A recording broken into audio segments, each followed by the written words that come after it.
আজকে আমি তোমাদের সাথে আলোচনা করব ভারত ও পশ্চিমবঙ্গের ভূগোল সম্পর্কে।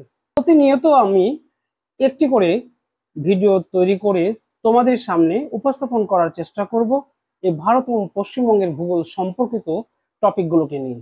আজকে যে আমি আলোচনা করব ভারত দেশটিকে নিয়ে, অর্থাৎ ভারতের অবস্থান কোথায়, কোন দিকে অবস্থিত ভারত, সেটা আমরা প্রথমে জেনে নেব। দেখো, এটা হচ্ছে পৃথিবীর মানচিত্র পুরোটাই। এই পৃথিবীর মাঝ বরাবর দিয়ে একটি রেখা গেছে, সেই রেখাটির নাম হচ্ছে নিরক্ষরেখা, ইংরেজিতে বলা হয় ইকুয়েটর। এই নিরক্ষরেখার আরেকটি নাম হচ্ছে বিষুব রেখা। পৃথিবীর মাঝ বরাবর দিয়ে গেছে যে রেখাটি, তার নাম হচ্ছে নিরক্ষরেখা। অর্থাৎ যে রেখাটি পৃথিবীর মাঝ বরাবর দিয়ে গেছে পশ্চিম থেকে পূর্ব দিকে, সেই রেখাটি হচ্ছে নিরক্ষরেখা। তাহলে আমরা জেনে নেব নিরক্ষরেখার থেকে শুরু করে উপরের অংশে অর্থাৎ উত্তর দিকে এই পার্টটাকে বলা হচ্ছে উত্তর গোলার্ধ, আর নিরক্ষরেখার ঠিক নিচের অংশটাকে বলা হচ্ছে দক্ষিণ গোলার্ধ। তো নিরক্ষরেখার মান আমাদের জানা আছে 0 ডিগ্রি। এই নিরক্ষরেখার 0 ডিগ্রি থেকে শুরু করে উত্তর অংশটা হচ্ছে উত্তর গোলার্ধ, আর 0 ডিগ্রি থেকে শুরু করে নিচের অংশটা অর্থাৎ দক্ষিণ দিকের অংশটা হচ্ছে দক্ষিণ গোলার্ধ। এই যে পৃথিবী রয়েছে, এই পৃথিবীর মাঝ বরাবর উত্তর থেকে দক্ষিণ দিকে একটি রেখা গেছে, সেই রেখাটা হচ্ছে আন্তর্জাতিক তারিখ রেখা। এই আন্তর্জাতিক তারিখ রেখার মান হচ্ছে 180 ডিগ্রি। এবার তোমরা দেখো, এই যে আন্তর্জাতিক তারিখ রেখা, লন্ডনে যে গ্রিনিচ শহর রয়েছে তার উপর দিয়ে ঠিক সোজা হবে উত্তর থেকে দক্ষিণ দিকে রেখা গেছে। এই আন্তর্জাতিক তারিখ রেখা আবার দুটো ভাগে ভাগ করেছে, এটা একটা পার্ট, এটা একটা পার্ট। এদিকটা হচ্ছে পশ্চিম গোলার্ধ, এদিকটা হচ্ছে পশ্চিম গোলার্ধ, আর এদিকটা হচ্ছে পূর্ব গোলার্ধ। আমাদের মূল বিষয় হচ্ছে ভারতের অবস্থা। এই যে ভারত নিরক্ষরেখার উপরে আছে, তাহলে ভারত কোন দিকে অবস্থান করলো? তাহলে উত্তর গোলার্ধে। কিন্তু আন্তর্জাতিক তারিখ রেখার কোন দিকে অবস্থান করছে? পূর্ব দিকে। তাহলে ভারত অবস্থান করছে কোন দিকে? উত্তর পূর্ব দিকে। আমরা এবার জেনে নেব ভারত কোন মহাদেশে অবস্থান করছে। এবার দেখো, এখান থেকে শুরু করে, এই যে দাগ দিচ্ছে, এখান থেকে শুরু করে, এখান থেকে শুরু করে, এখান থেকে শুরু করে, এখান থেকে শুরু করে পুরোটাই হচ্ছে, এই পুরো অংশটাই হচ্ছে এশিয়া মহাদেশ। তার আগে জেনে নিই, মহাদেশ হচ্ছে, কন্টিনেন্ট হচ্ছে 7টি। সবচেয়ে বড় মহাদেশ হচ্ছে এশিয়া, তারপর হচ্ছে ইউরোপ, তারপর হচ্ছে আফ্রিকা, তারপর হচ্ছে উত্তর আমেরিকা, তারপর হচ্ছে দক্ষিণ আমেরিকা, তারপর হচ্ছে আন্টার্কটিকা, তারপর হচ্ছে ওশেনিয়া। সবচেয়ে বড় মহাদেশ হচ্ছে এশিয়া, আর সবচেয়ে ছোট মহাদেশ হচ্ছে ওশেনিয়া।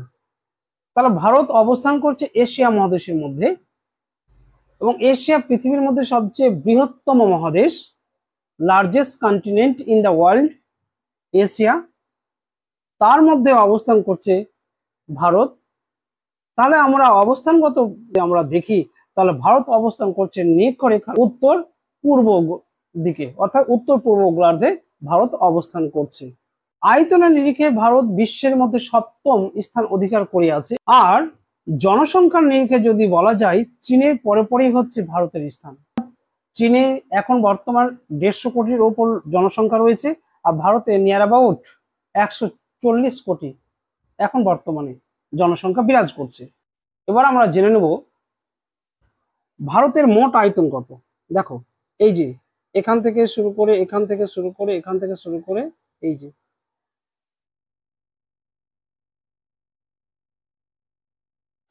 এই, অর্থাৎ ভারতের মোট আয়তন হচ্ছে 32,87,263 বর্গ কিলোমিটার। অক্ষাংশ এবং দ্রাঘিমাংশগত যদি আমরা অবস্থান দেখি ভারতের, ভারতের উত্তর প্রান্তটা হচ্ছে জম্মু কাশ্মীর, আর দক্ষিণ প্রান্তটা হচ্ছে কন্যাকুমারী, আর পশ্চিম অংশটা হচ্ছে গুজরাট, আর পূর্ব অংশটা হচ্ছে অরুণাচল প্রদেশ। অক্ষাংশগত নিরিখে ভারতের অবস্থান কত? 37 ডিগ্রি 6 মিনিট উত্তর অক্ষাংশ, অর্থাৎ কাশ্মীরের উত্তর সীমা থেকে শুরু করে দক্ষিণে চলে এসো 8 ডিগ্রি 4 মিনিট উত্তর অক্ষাংশ, অর্থাৎ কন্যাকুমারী পর্যন্ত এই অক্ষাংশগত বিস্তার।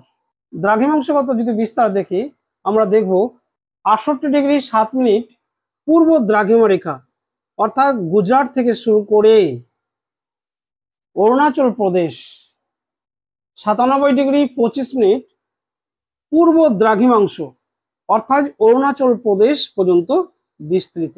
এবার যদি আমরা লক্ষ্য করি, দেখো তোমাদেরকে যেটা আমি দেখাচ্ছি, খুব সুন্দর মনোযোগ সহকারে দেখো। উত্তর দক্ষিণে বিস্তার হচ্ছে, এই দেখো উত্তর থেকে দক্ষিণে এর বিস্তার হচ্ছে 3214 বর্গ কিলোমিটার। কত? 3214 বর্গ কিলোমিটার। এবার দেখো পশ্চিম থেকে পূর্ব দিকে, এই যে দেখো এই পশ্চিম থেকে পূর্ব দিকে এর বিস্তার হচ্ছে, দেখো পশ্চিম থেকে পূর্ব দিকে এর বিস্তার হচ্ছে 2933 কিলোমিটার। কত? 2933 কিলোমিটার। বর্তমান ভারতে 28টি অঙ্গরাজ্য ও 9টি কেন্দ্রশাসিত অঞ্চল রয়েছে। এখন আমরা জেনে নেব 28টি অঙ্গরাজ্য নাম এবং তাদের রাজধানী, কেন্দ্রশাসিত অঞ্চল ও তাদের রাজধানীগুলো। এবার জেনে নেওয়া যাক ভারতের যে 28টি অঙ্গরাজ্য, সেগুলি হলো হিমাচল প্রদেশ, রাজধানী হচ্ছে সিমলা। পাঞ্জাব, এর রাজধানী হচ্ছে চণ্ডীগড়। হরিয়ানা, এর রাজধানী হচ্ছে চণ্ডীগড়। উত্তরাখণ্ড, এর রাজধানী হচ্ছে দেরাদুন। উত্তরপ্রদেশ, এর রাজধানী হচ্ছে লখনউ। মধ্যপ্রদেশ, এর রাজধানী হচ্ছে ভোপাল। রাজস্থান, এর রাজধানী হচ্ছে জয়পুর। গুজরাট, এর রাজধানী হচ্ছে গান্ধীনগর। মহারাষ্ট্র, এর রাজধানী হচ্ছে মুম্বাই। গোয়া, এর রাজধানী হচ্ছে পানাজি। কর্ণাটক, এর রাজধানী হচ্ছে বেঙ্গালুরু। কেরালা, এর রাজধানী হচ্ছে তিরুবনন্তপুরম। তামিলনাড়ু, এর রাজধানী হচ্ছে চেন্নাই। তেলেঙ্গানা, এর রাজধানী হচ্ছে হায়দ্রাবাদ। অন্ধ্রপ্রদেশ, এর রাজধানী হচ্ছে অমরাবতী। ছত্তিশগড়, এর রাজধানী হচ্ছে রায়পুর। উড়িষ্যা, এর রাজধানী হচ্ছে ভুবনেশ্বর। পশ্চিমবঙ্গ, এর রাজধানী হচ্ছে কলকাতা। বিহার, এর রাজ্যের রাজধানী হচ্ছে পাটনা। ঝাড়খণ্ড, রাজধানী হচ্ছে রাঁচি। সিকিম, রাজধানী হচ্ছে গ্যাংটক। আসাম, এর রাজধানী হচ্ছে দিসপুর। অরুণাচল প্রদেশ, এর রাজধানী হচ্ছে ইটানগর। মেঘালয়, এর রাজধানী হচ্ছে শিলং। মণিপুর, এর রাজধানী হচ্ছে ইম্ফল। নাগাল্যান্ড, এর রাজধানী হচ্ছে কোহিমা। মিজোরাম, এর রাজধানী হচ্ছে আইজল। ত্রিপুরা, এর রাজধানী হচ্ছে আগারতলা। মোট 28টি ভারতের অঙ্গরাজ্য। এবার জেনে নেওয়া যাক ভারতের মোট 9টি কেন্দ্রশাসিত অঞ্চল। জম্মু কাশ্মীর, এর রাজধানী হচ্ছে শ্রীনগর। লাদাখ, এর রাজধানী হচ্ছে লে। চণ্ডীগড়, চণ্ডীগড়ের রাজধানী চণ্ডীগড়। দমন এন্ড দিউ, রাজধানী হচ্ছে দমন। দাদরা এন্ড নগর হাভেলি, রাজধানী হচ্ছে সিলভাসা। লাক্ষাদ্বীপ, এর রাজধানী হচ্ছে কাভারাত্তি। পদুচেরি, এর রাজধানী হচ্ছে পদুচেরি। আন্দামান নিকোবর আইল্যান্ড, রাজধানী হচ্ছে পোর্ট ব্লেয়ার। দিল্লি, এর রাজধানী হচ্ছে দিল্লি। এবার আমি তোমাদের সাথে আলোচনা করব আয়তনে ভারতের বৃহত্তম রাজ্য হচ্ছে রাজস্থান, আর জনসংখ্যার নিরিখে বৃহত্তম রাজ্য হচ্ছে উত্তরপ্রদেশ। জনঘনত্বে ভারতের বৃহত্তম রাজ্য হচ্ছে বিহার। এগুলো সবই হচ্ছে 2011 সালের সেন্সাস অনুযায়ী। সাক্ষরতায় বৃহত্তম রাজ্য হলো কেরালা। লিঙ্গপাত অনুসারে ভারতের বৃহত্তম রাজ্য হলো কেরালা। নগর জনসংখ্যা অনুসারে ভারতের বৃহত্তম রাজ্য হলো মধ্যপ্রদেশ। আয়তনে ভারতের বৃহত্তম কেন্দ্রশাসিত অঞ্চল হলো লাদাখ। জনসংখ্যা ও জনঘনত্বের নিরিখে ভারতের বৃহত্তম কেন্দ্রশাসিত অঞ্চল হলো দিল্লি। আয়তনে ক্ষুদ্রতম অঙ্গরাজ্য হলো গোয়া। জনসংখ্যার নিরিখে ভারতের ক্ষুদ্রতম রাজ্য হলো সিকিম। জনঘনত্বের নিরিখে ভারতের ক্ষুদ্রতম অঙ্গরাজ্য হলো অরুণাচল প্রদেশ। সাক্ষরতায় ভারতের ক্ষুদ্রতম রাজ্য হলো বিহার। লিঙ্গপাত অনুসারে ভারতের ক্ষুদ্রতম রাজ্য হলো হরিয়ানা। নগর জনসংখ্যা অনুসারে ভারতের ক্ষুদ্রতম রাজ্য হলো হরিয়ানা। আয়তনের নিরিখে ভারতের ক্ষুদ্রতম কেন্দ্রশাসিত অঞ্চল হলো লাক্ষাদ্বীপ। জনঘনত্বের নিরিখে ভারতের ক্ষুদ্রতম কেন্দ্রশাসিত অঞ্চল হলো লাদাখ। দেশের প্রথম ভাষাভিত্তিক রাজ্য হলো অন্ধ্রপ্রদেশ। দেশের নবীনতম রাজ্য হলো তেলেঙ্গানা। দেশের নবীনতম কেন্দ্রশাসিত অঞ্চল হলো জম্মু কাশ্মীর ও লাদাখ। কর্কট ক্রান্তি রেখা ভারতের যে রাজ্যগুলির উপর দিয়ে গেছে সেগুলি হলো গুজরাট, রাজস্থান, মধ্যপ্রদেশ, ছত্তিশগড়, ঝাড়খণ্ড, পশ্চিমবঙ্গ, ত্রিপুরা, মিজোরাম। মোট 8টি রাজ্যের উপর দিয়ে কর্কট ক্রান্তি রেখা গেছে। এবার জেনে নেওয়া যাক ভারতের প্রতিবেশী দেশসমূহ। পূর্ব দিকে বাংলাদেশ ও মায়ানমার, পশ্চিম দিকে পাকিস্তান, উত্তর দিকে চীন, নেপাল ও ভুটান, দক্ষিণ দিকে শ্রীলঙ্কা ও মালদ্বীপ। ভারতের প্রমাণ সময় হচ্ছে 82°30' পূর্ব। ভারতের যে সমস্ত কেন্দ্রশাসিত অঞ্চল এবং অঙ্গরাজ্যগুলো পাকিস্তানের সীমানায় অবস্থিত সেগুলো কি কি দেখে নাও। জম্মু কাশ্মীর, পাঞ্জাব, রাজস্থান, গুজরাট, অর্থাৎ 3টি অঙ্গরাজ্য, 1টি কেন্দ্রশাসিত অঞ্চল আছে ভারতের প্রতিবেশী দেশ অর্থাৎ পাকিস্তানের সীমানায়। আর ভারতের যে সমস্ত কেন্দ্রশাসিত অঞ্চল এবং অঙ্গরাজ্যগুলো চীনের সীমানায় অবস্থিত সে সমস্ত অঙ্গরাজ্য এবং কেন্দ্রশাসিত অঞ্চলগুলি হলো, দেখো, লাদাখ, হিমাচল প্রদেশ, উত্তরাখণ্ড, সিকিম, অরুণাচল প্রদেশ, অর্থাৎ মোট 4টি রাজ্য ও 1টি কেন্দ্রশাসিত অঞ্চল। এবার দেখে নাও ভারতের যে সমস্ত রাজ্য নেপালের সীমানায় অবস্থিত। উত্তরাখণ্ড, উত্তরপ্রদেশ, বিহার, পশ্চিমবঙ্গ, সিকিম, মোট 5টি অঙ্গরাজ্য রয়েছে এই নেপালের সীমানায়।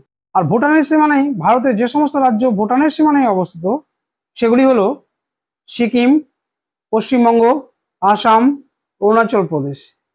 এই ভুটানের সীমানায় ভারতের মোট অঙ্গরাজ্যের সংখ্যা হচ্ছে 4টি। আর ভারতের যে সমস্ত রাজ্য বাংলাদেশের সীমানায় রয়েছে সেগুলি হলো পশ্চিমবঙ্গ, আসাম, মেঘালয়, ত্রিপুরা, মিজোরাম। মোট 5টি রাজ্য রয়েছে ভারতের বাংলাদেশের সীমানার মধ্যে। অর্থাৎ বাংলাদেশ সীমানায় যে সমস্ত ভারতের অঙ্গরাজ্যগুলি আছে তার মধ্যে পশ্চিমবঙ্গ, আসাম, মেঘালয়, ত্রিপুরা, মিজোরাম এই 5টি রাজ্য অবস্থান করছে। আর ভারতের যে সমস্ত রাজ্য মায়ানমারের সীমানায় অবস্থিত সেগুলি হলো অরুণাচল প্রদেশ, নাগাল্যান্ড, মণিপুর, মিজোরাম। মোট 4টি রাজ্য। আর ভারতের যে সমস্ত রাজ্য বঙ্গোপসাগরের তীরে অবস্থিত পশ্চিমবঙ্গ, উড়িষ্যা, অন্ধ্রপ্রদেশ, তামিলনাড়ু, 4টি রাজ্য। আর ভারতের যে সমস্ত রাজ্য আরব সাগরের তীরে অবস্থিত সেগুলি হলো গুজরাট, মহারাষ্ট্র, গোয়া, কর্ণাটক, কেরল। মোট 5টি রাজ্য। এবার একটুখানি দেখে নেব ভারত ও পাকিস্তানের মধ্যে সীমান্ত মোট দৈর্ঘ্য কত, অর্থাৎ ভারত ও পাকিস্তানের মধ্যে সীমান্ত দৈর্ঘ্য কত। মোট দৈর্ঘ্য হচ্ছে 3323 কিলোমিটার। এখানে একটি লাইন আছে সেটি হচ্ছে রেড ক্লিফ লাইন। ভারত ও পাকিস্তানের মধ্যে একটি লাইন রয়েছে সেটা হচ্ছে রেড ক্লিফ লাইন। ভারত ও চীনের মধ্যে আরেকটি লাইন আছে সেটি হচ্ছে ম্যাকমোহন লাইন।